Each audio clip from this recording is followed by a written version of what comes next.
malam, kembali lagi ke kemana ya? Selamat malam, kembali lagi dengan kita Trio Channel di acara obrolan pulang kantor. Ya kan? Kita pulang kantor tadi abis nonton Dewa Kipas, ya kan? Sempat nggak kerja dari jam 3, bayangin, buat nonton live streaming doang. Live streaming itu masuk trending topik nomor 1. Oke lah. Karena ditontonnya 1.500.000. Nah, tapi yang kita mau bahas nih pembukaannya ya, gue termasuknya itu sangat salut dengan netizen 62 ya. Betul. Itu kayak kita punya masa prajurit dunia maya. Akhirnya netizen kita bersatu sebenarnya. Setelah intinya kalau ada 2 kubu sekarang udah bersatu lagi. Selain politik pasti yang lain bersatu.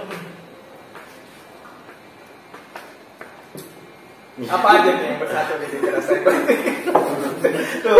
Tadi ngomong di depan jago ya. Ya, ini beberapa waktu belakangan ini, intinya selama beberapa minggu ke belakang, ada beberapa kejadian yang melibatkan netizen plus 92. Netizen Indonesia lah, ibaratnya. Akhirnya turun tangan. Ya, akhirnya turun tangan. Kejadian pertama kalau nggak salah ada kasus bikin nakis sama Dayana, yang gara-gara Dayana ngomong nggak butuh rakyat Indonesia, akhirnya followersnya yang tadinya 2,2 juta turun beranjak sampai sekarang cuma 1,2 juta. 1,2 juta di IG ya.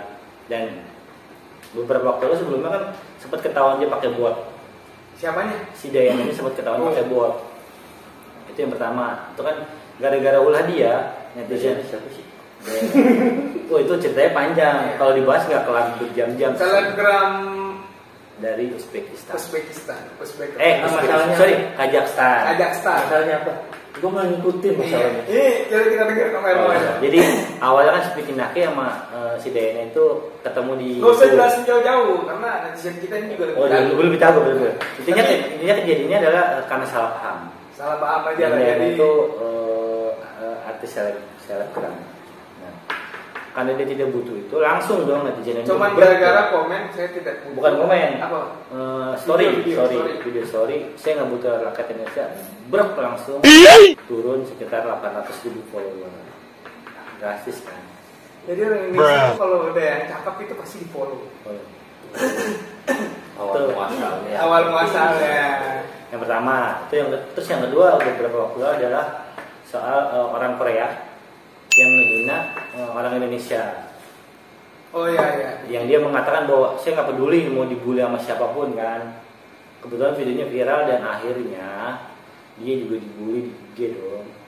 Dibully di IG sampai akhirnya IG-nya itu dikunci. Oh. Dan kalau kita buka IG pasti kan kalau kita mau lihat ada yang mengikuti dia siapa aja gitu kan. Semua yang mengikuti dia di follow oleh netizen Indonesia, dicaci maki juga. Orang Korea dicaci maki, teman-temannya dicaci maki, yang berhubungan dengan dicaci maki, dihujat semuanya. Padahal dia sendiri orang Korea yang bilang saya nggak peduli mau dihujat mau di apa, mau dicaci maki nggak peduli gitu. Nasionalisme. Tapi akhirnya orang Korea itu ngedrop langsung. Ngedrop. Bahkan dirawat nggak? Enggak sih. Belanda aja dulu pakai bambu kucingnya bisa pergi man. Iya. Sekarang, ya kan? Yang kelihatan ya. Itu yang kedua. Itu yang ketiga sebenarnya adalah kasus Dewa Kipas. Tapi kan itu berlanjut ke setelahnya kan akhirnya ada yang namanya All in One. Yang Dewa Kipas kita singkirkan dulu ya. Yang ramai belakangan kan adalah Dewa All in One yang katanya Indonesia merasa didiskriminasi. Dia nggak tahu kita itu negara dengan permainan bulu tangkis yang hebat menurut gue. Betul. Karena saat ada pertandingan bulu tangkis, iya, ya kan? nonton itu di pos ronda pun nontonnya bulu tangkis, gitu kan? Secara berjamaah. Walaupun di rumah ada TV ya. Nonton bareng. Nonton nobar. Kan? Dan di All-in-One itu ada beberapa kejadian yang sebenarnya agak miris ya. Jadi ada satu kru dan pemain dan ofisial itu kan satu pesawat beserta beberapa pemain dari negara lain.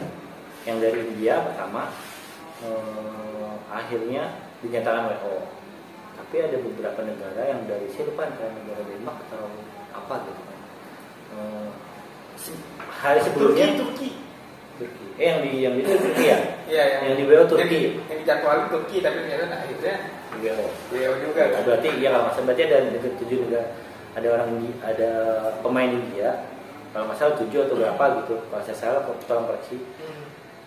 Hari sebelumnya negatif, positif. Besoknya tiba-tiba jadi negatif. Dari satu. Satu. Enggak, maksudnya ke orang pemain Indonesia tuh kenapa nggak diperlakukan seperti itu gitu kan? Iya. Kenapa nggak dites dulu, baru ketahuan hasilnya? Iya. Kenapa langsung disuruh apa namanya? Pulang. Sebelumnya nggak suruh pulang, suruh karantina gara-gara satu pesawat itu ada yang kena COVID. Dan jadi itu kan bukan dari Indonesia kan, ya. penumpang lain kan. Sebenarnya disuruh karantina 10 hari, cuma kan oleh-olehnya udah selesai. Iya. Nah itu kasusnya sampai akhirnya saya salah termasuk yang follow BWF dan menghujat. Menghujat BWF itu.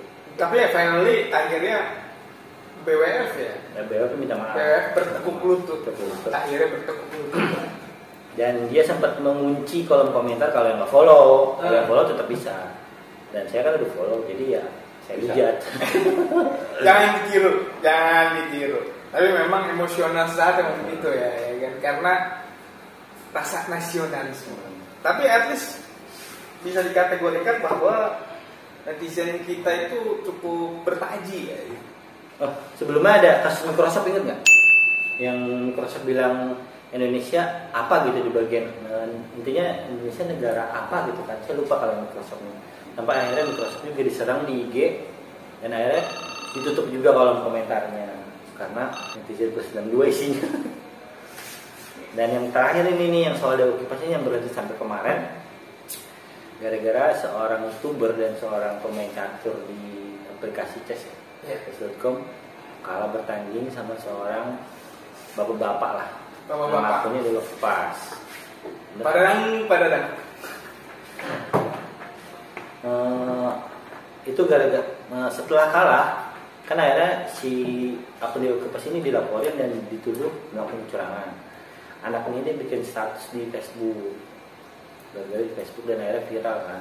Dan lagi-lagi netizen plus 62 diserang. Menyerang.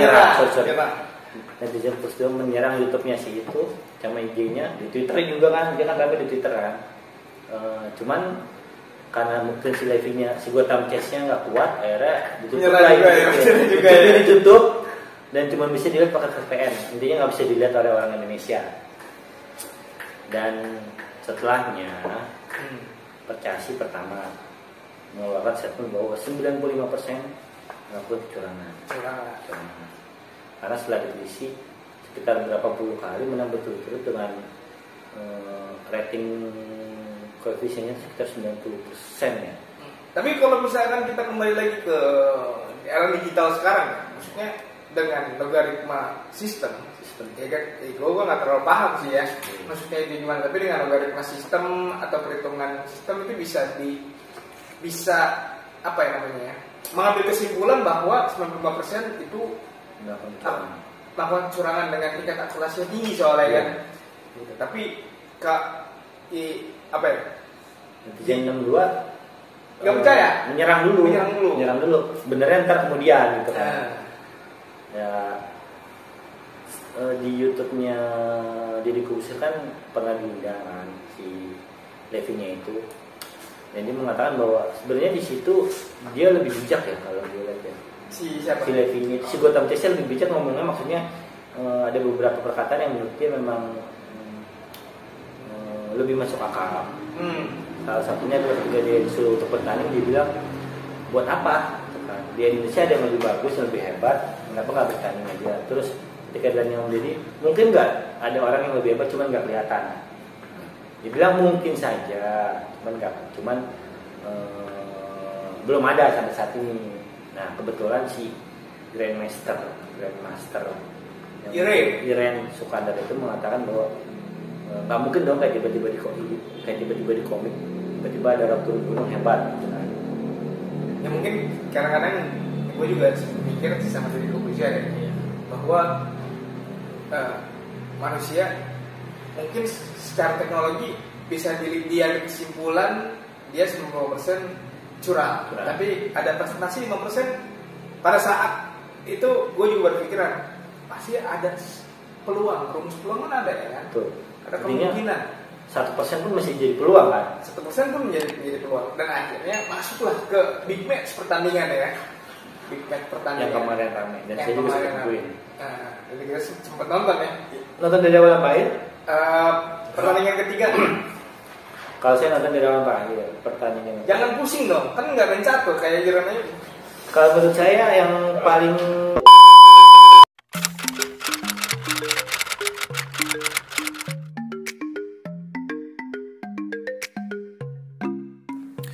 Oke guys, selanjutnya setelah pertandingan catur antara Pak Dadang dengan GM Iren Sukandar, ada beberapa hal lagi yang cukup menarik untuk disimak. Seperti kita ketahui, pertandingan catur tersebut akhirnya dimenangkan oleh GM Iren Sukandar dengan skor 3-0. Pertandingan tersebut berlangsung 3 babak, dan hanya di babak kedua yang setidaknya Pak Dadang cukup memberikan perlawanan. Tapi ini menurut kami. Beberapa hal yang cukup menarik adalah yang pertama, pernyataan dari Pak Dadang yang mengatakan bahwa GM Iren Sukandar sangat hebat. Dan kemudian GM Iren Sukandar mengatakan bahwa pertandingan ini adalah pertandingan persahabatan, dan GM Iren menghormati Pak Dadang sebagai orang tua. Yang kedua, hadiah total 300 juta rupiah, di mana pembagiannya adalah 200 juta untuk pemenang dan 100 juta bagi yang kalah. Nomor 3, komentator wanita yang bernama Chelsea Monica yang mencuri perhatian netizen karena ternyata adalah atlet catur bergelar Master International Woman yang sudah banyak meraih penghargaan di dalam dan di luar negeri.